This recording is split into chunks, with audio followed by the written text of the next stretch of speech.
পুলিশের সাবেক মহাব্যবস্থাপক আইজিপি বেনজির আহমেদ ও সেনাবাহিনীর সাবেক প্রধান জেনারেল অবসরপ্রাপ্ত আজির আহমেদের দায় নিয়ে সরকারকে পদত্যাগ করার দাবি জানিয়েছেন বিএনপির মহাসচিব মির্জা ফখরুল ইসলাম আলমগীর।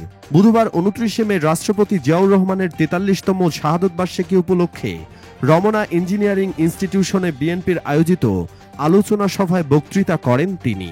মির্জা ফখরুল বলেন, দুর্নীতি ও জনগণের অধিকার হরণের দায়ে সাবেক সেনাপ্রধান আজিজের উপর নিষেধাজ্ঞা এসেছে। দুর্নীতি করে বেনজির টাকার পাহাড় বানিয়েছে।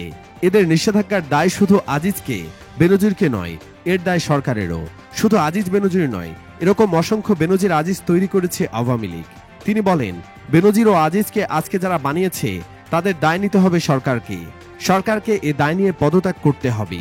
বিএনপির মহাসচিব বলেন, আওয়ামী লীগ বর্গিতে পরিণত হয়েছে। তারা দেশের সম্পদ ও অর্থ লুট করে বিদেশে পাচার করেছে, জনগণের অধিকার হরণ করেছে।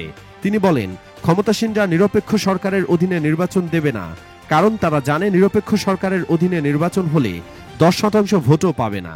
ফখরুল বলেন, ডামি ভোটে নির্বাচিত এমপিদের লাশ আজ বাজারের মাংসের মতো টুকরো টুকরো অবস্থায় ভিন্ন দেশে পাওয়া যায়। তিনি বলেন, জিয়াউর রহমানের মরণোত্তর বিচার চায় আওয়ামী লীগ, কিন্তু কে কার বিচার করবে জনগণ তা ডিসাইড করবে। যদিও আগেই তার বিচার হয়ে গেছে, জনগণের অন্তরে পৌঁছাতে পারেনি আওয়ামী লীগ, তারা জনবিচ্ছিন্ন হয়ে পড়েছে।